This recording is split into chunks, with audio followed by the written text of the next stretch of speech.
December last year ey'nkonzweni zabantu abasha ngafike ngacela ukuthula ubufakazi ngafika ngikhala iy'nyembezi zosizi uJesu Kristu inkosi kodwa ngabuyela emumva ngiduduzwa inkosi uJesu Kristu inkosi oke kwangisiza-ke endleleni Jesu Kristu inkosi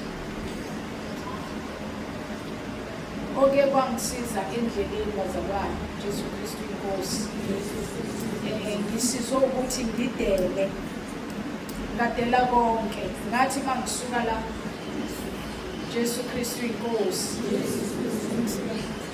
sikwathola isikhathi eside sikuphele 3 minutes 5 oh sorry Jesu Kristu nice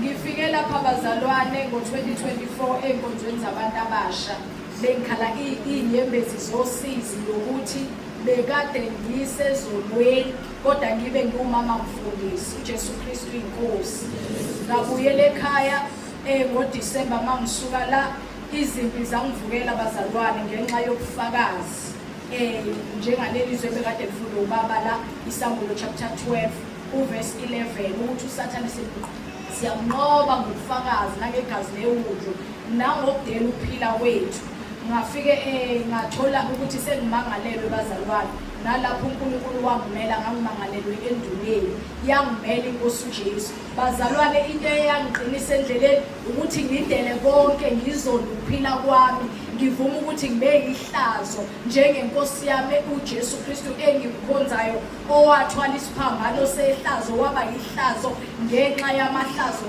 ami namhlanje uNkulunkulu ungenzela umusa bazalwane within 1 year ngidele imizi ewu-2.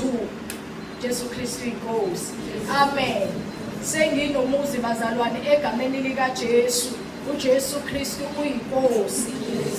Within 1 year bazalwane ngenxa yokudela senginakho konke. uJesu Kristu uyinkosi. Amen.